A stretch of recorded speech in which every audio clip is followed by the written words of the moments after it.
Welcome to VST news. నేను మహాలక్ష్మి. ఈరోజు మనతో పాటు బ్రహ్మశ్రీ పసర్లపాటి శ్రీనివాస బంగారయ్య శర్మ గారు ఉన్నారు. వారితో మాట్లాడదాము. ఇప్పుడు కుంకుమార్చన లాగా యజ్ఞ యాగాదులు ఇవి చేయడం వల్ల మానవాళికి ఎలాంటి ప్రయోజనం కలుగుతుంది? కుంకుమ అనేటటువంటిది సనాతన వైదిక ధర్మములో ఒక విశేషమైన అంగం. అది ఎంత ప్రధానం కాకపోతే మన దేవతలు ధరించుంటారు. మనమంటే అజ్ఞానులం, మూఢులం, కలియుగంలో మూర్ఖులం. దేవతలు కాదే. ఏ దేవత అయినా లలాటం మీద కుంకుమ లేకుండా బయటికి వస్తారా? రారు కదా. కాబట్టి ఆ కుంకుమకి విశేషమైనటువంటి ప్రాధాన్యత ఉంది. అలాంటి కుంకుమని మనం ధరించడమే కాకుండా కుంకుమం కామదం నిత్యం స్త్రీనాం బాలస్య భూషణం. అసలు స్త్రీల ముఖానికి నిజమైనటువంటి అలంకారం బంగారపు పాపిడి బిళ్ళ అండి? కాదు. స్త్రీలకి నిజమైనటువంటి భూషణం కుంకుమే. ఎందుకు? స్త్రీలకే కాదు, పురుషుడికైనా. ఎందుకు కుంకుమ భూషణము అంటే,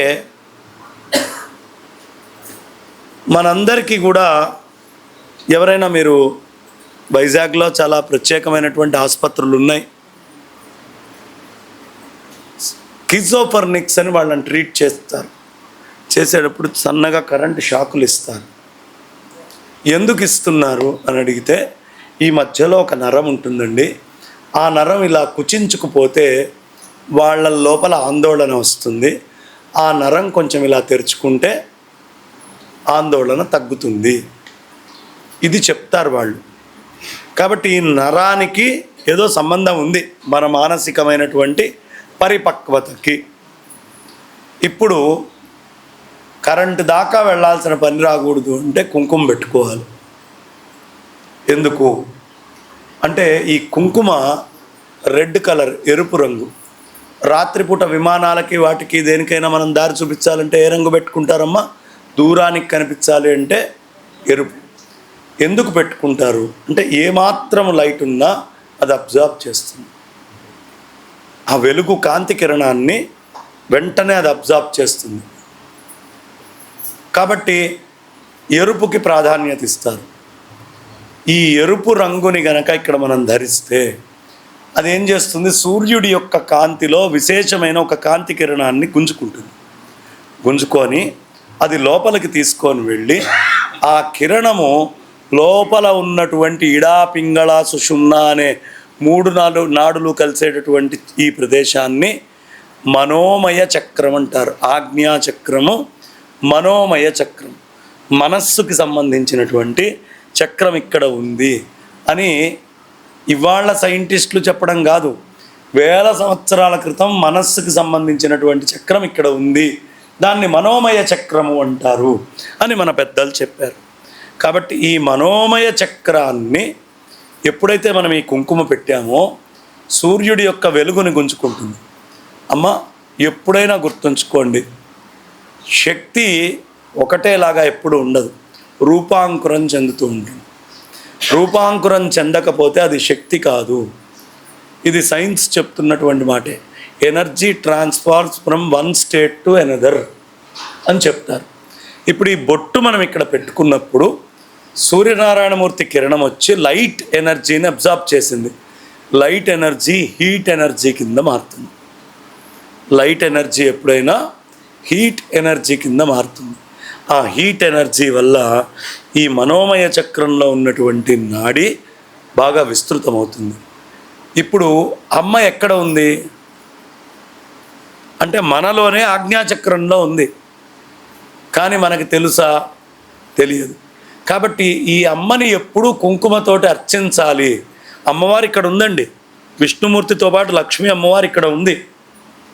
ఈ అమ్మవారిని ఎప్పుడూ అర్చించాలి అని మనకి తెలియడం కోసం భౌతికంగా ఒక అమ్మవారి విగ్రహం తీసుకొని, నా మనోమయ చక్రంలో ఉన్న తల్లివి నువ్వే నన్ను ఎప్పుడూ కాపాడుతూ ఉండాలి అని చెప్పి ఆ కుంకుమార్చన అనేటటువంటిది భౌతిక సంకేతంగా అక్కడ చేస్తూ ఉంటాం.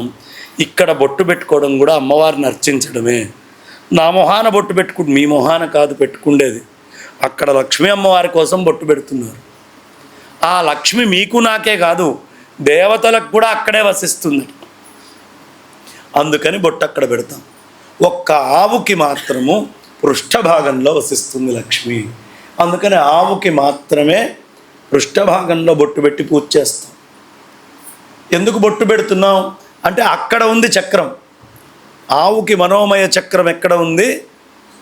శిరస్సులో లేదు, వెనక భాగంలో ఉంది. అందుకని అది ఇచ్చేటటువంటి పాలు కానీ, అది ఇచ్చేటటువంటి గోమయం కానీ, గోమూత్రం కానీ లక్ష్మీమయంగా చెప్పబడుతుంది. ఆ చక్రం ఒక్క ఆవుకే వెనక ఉంటుంది. గవామంగేషు తిష్టంతి భువనాని చతుర్దశ. 14 భువన భాండాల్లో ఉండేటటువంటి అన్నీ కూడా ఆవు యొక్క అంగాలలో ఉన్నాయి. కానీ ముఖములో లేదు. ముఖము జ్యేష్ఠ అమ్మవారికి శాపము ఇవ్వబడింది. అందుకని లక్ష్మీ అమ్మవారు ఎక్కడ వసిస్తుంది? తోక దగ్గర వసిస్తుంది. అక్కడ కుంకుమ పెడతాం. ఆవుకి దేనికైనా లక్ష్మి ఎక్కడ కావాలో, లక్ష్మి ఉండాలని ఎవరు కోరుకుంటారో, లక్ష్మీప్రదంగా ఉండాలని దేవతలు కూడా పూజ చేస్తారు. కాబట్టి లక్ష్మి కావాలనుకునే వాళ్ళు ఎవరైనా సరే కుంకుమ పెట్టుకోవాలి. కుంకుమ పెట్టుకోనటువంటి వాళ్ళకి 3 తరాలు అయ్యేటప్పటికి లక్ష్మి మొత్తం కొట్టుకుపోతుంది. మీ పూర్వీకులు పెట్టుకోవడం వల్ల ఆ సంపద మీకు రావచ్చు, కానీ 3 తరాలు పెట్టుకోకపోతే లక్ష్మి దూరం అవుతుంది. ఒక్కసారి కళ్ళు మూసుకొని ఆలోచించండి. ప్రస్తుతం ఉన్నటువంటి పిల్లలకి చాలా తొందరగా చికాకు, చాలా తొందరగా కోపం, అసహనం వస్తున్నాయా? కారణం ఏమిటి? ఇప్పుడున్న ఆడవాళ్ళకు కూడా ఎక్కువ వస్తున్నాయి. కారణం ఏమిటి? స్టిక్కర్స్. బొట్టు పెట్టుకోవట్లేదు. ఫస్ట్ బొట్టు పెట్టుకున్న బ్యాండేజీ పెట్టుకుంటున్నారు. అంటే పొరపాటున సూర్యకిరణం ఏమైనా వచ్చి లోపలికి వెళ్తుందేమో, ఇది వెళ్లకుండా నేను ఆపాలి. అప్పుడు ఏం చేస్తారు? కాస్త 40 ఏళ్ల వయసు రాగానే మెనోపాజ్, 45 ఏళ్ళు కాగానే మెనోపాజ్. అప్పుడు చెంబు కనిపిస్తే దీన్ని తీసుకొని నా మొగుడిని కొడితే బాగుండు, ఎవడు కనిపిస్తే వాడిని కొట్టాలనే కోరిక వస్తుంది. కారణం ఏమిటి? మొదటి నుంచి నియంత్రణ చేసుకోకపోవడం. ఆడవాళ్ళకి, మగవాళ్ళకి కూడా నియంత్రణ అవసరం. మగవాళ్ళు కూడా ఎప్పుడూ బొట్టు పెట్టుకోవాల్సిందే. దేవతలందరూ చూపిస్తోంది అదే. ఏ దేవుణ్ణి తీసుకున్నా బొట్టు పెట్టుకొనే వస్తాడు. వాళ్ళకి నియంత్రణ అవసరం. అహం, నేను అనే అహం ఉంటుంది మగవాడికి. ఆడవాళ్ళకేమో మూడ్ స్వింగ్స్ ఉంటాయి. మగవాడికేమో అహంకారం ఉంటుంది, భయంకరమైన అహంకారం. నేను నేను నేను నేను వీడి అహం తగ్గాలన్నా బొట్టు ఉండాలి. ఆడవాళ్ళ మూడ్ స్వింగ్స్ కంట్రోల్ కావాలన్నా బొట్టు ఉండాలి. ఉంటే చాలా శ్రేష్టం. అది చెప్పడం కోసమే ఈ విధంగా పూజా ప్రసాదము అంటే బొట్టు పెట్టుకోవడం.